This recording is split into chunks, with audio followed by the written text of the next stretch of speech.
Hi guys, my name is Matti Sulanto and I'm a photographer, and in this video I'm going to share my first impressions on the Sony A7CR camera. I'm not going to go very deep into the technical specifications because those have been covered in so many videos already.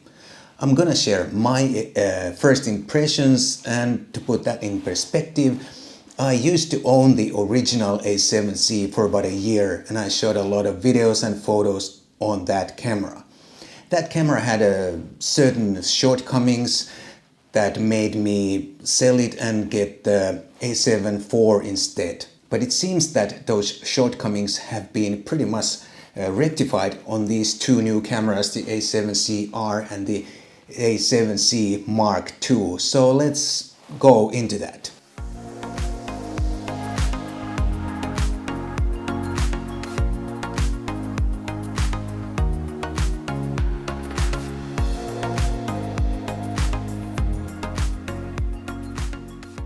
And just in case you are wondering where am I, I'm attending a Sony event here in Sweden near Stockholm in this beautiful location right by the sea. The main reason for me not to like the original A7C was that there were no separate settings for video and photos. I like to go a lot between photo and video, and it was too difficult to switch back and forth, and I always forgot one setting. But these new cameras, the A7CR and C Mark II, they have separate settings for both photo and video, and that's a big improvement for all hybrid shooters who shoot both photos and video. If you mainly shoot either photo or video, then that's not such a big deal, but a big improvement anyway in the usability.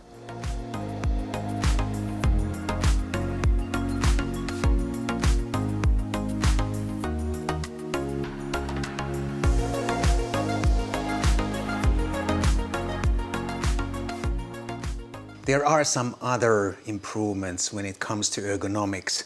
First of all, there's the front dial, which is very important. I think we all can appreciate that. And the grip is also a little bit deeper now. You can get better grip on the camera, more secure and more comfortable. And this R model also comes with this extra grip that you can attach to the bottom of the camera like so. And this also fits on the A7C Mark II, but you have to buy this separately for that camera. But this R model comes with this grip, and this is very nice. It adds a lot to the ergonomics, and you can still switch, for example, the battery when the grip is on, and you have the quarter of an inch thread on the bottom of the camera still, which is very nice. They thought of everything with this tiny little extra grip.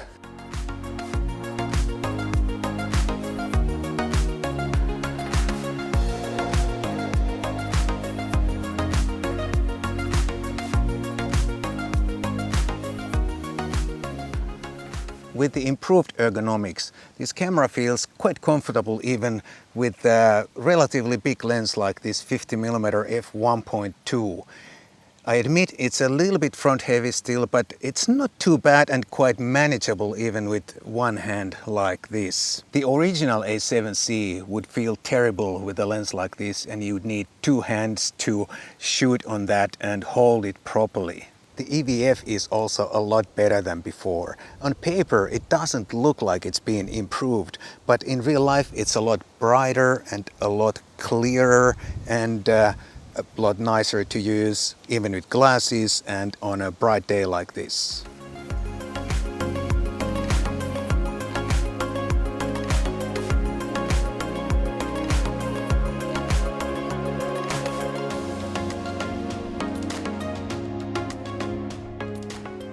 This camera has a new sensor, of course. It's a 61 megapixel sensor, the same one found in the A7R Mark V.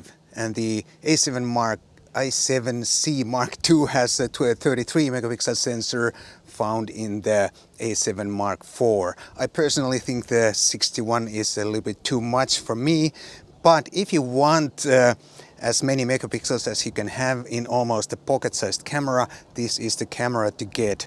With this lens, probably not a pocket-sized camera, but there are other quite compact lenses to go with this camera, so you can have that amazing resolution in a very compact size. My main camera is the A7 Mark IV, and I like the 33 megapixel resolution. It's a nice compromise between resolution and file size, and it's enough for anything I can imagine right now for me. But some people like a lot of megapixels, and for those people this 61 megapixel version is the one to get. At the moment I can only shoot JPEGs on these new cameras, so I can't say anything about the image quality, but I think it's pretty safe to assume that the image quality of this A7CR is identical to the A7R Mark V, and the A7C Mark II image quality is identical to the A7 Mark IV. These Sony model names are driving me crazy. I have a really hard time remembering which is which. Sony also claims that the autofocus is even better than before. But I have to say that even on the original A7C, the autofocus was really good. And on my A7 Mark IV, the autofocus is so good that I find it hard to believe or hard to imagine that it could be much improved. However, they have added some AI technology into these cameras, and especially the subject recognition should be a lot better. Now, it would be easy to conclude that the A7R Mark V and also the A7 Mark IV are being made redundant with these new A7C models, but it's quite not that simple. First of all, these cameras have a different type of mechanical shutter. They only have the electronic first curtain shutter, and the shutter only goes up to 1/4000. And for example, on the A7 Mark IV, the shutter goes all the way up to 1/8000. Even though I said the new viewfinder is actually quite good, it's still not as good as the viewfinder on the A7 Mark IV or A7R Mark V. Also, the A7 IV and A7R V have better ergonomics, dual card slots, and few other upsides compared to these ones. But I still think these are really nice cameras if you're looking for something compact and quite capable full frame.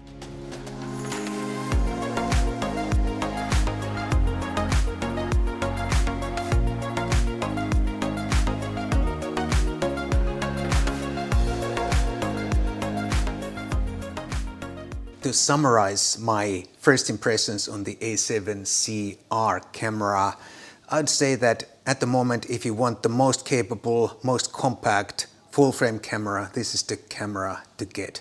61 megapixels, excellent image quality, superb autofocus in a very small package. It's not a perfect camera, there are some shortcomings, but you just have to prioritize what you need or the features that you want or need the most. If you want better ergonomics, dual card slots, or higher shutter speeds or something like that, then you have to go for another model, but then you won't get the same compact form factor. To some extent, the same comments would also apply to the A7C Mark II, even though I haven't even tried that camera yet. But in many ways, it's so similar to this one, except for the sensor. It has 33 megapixels, and it should also be a little bit better for video because of the sensor.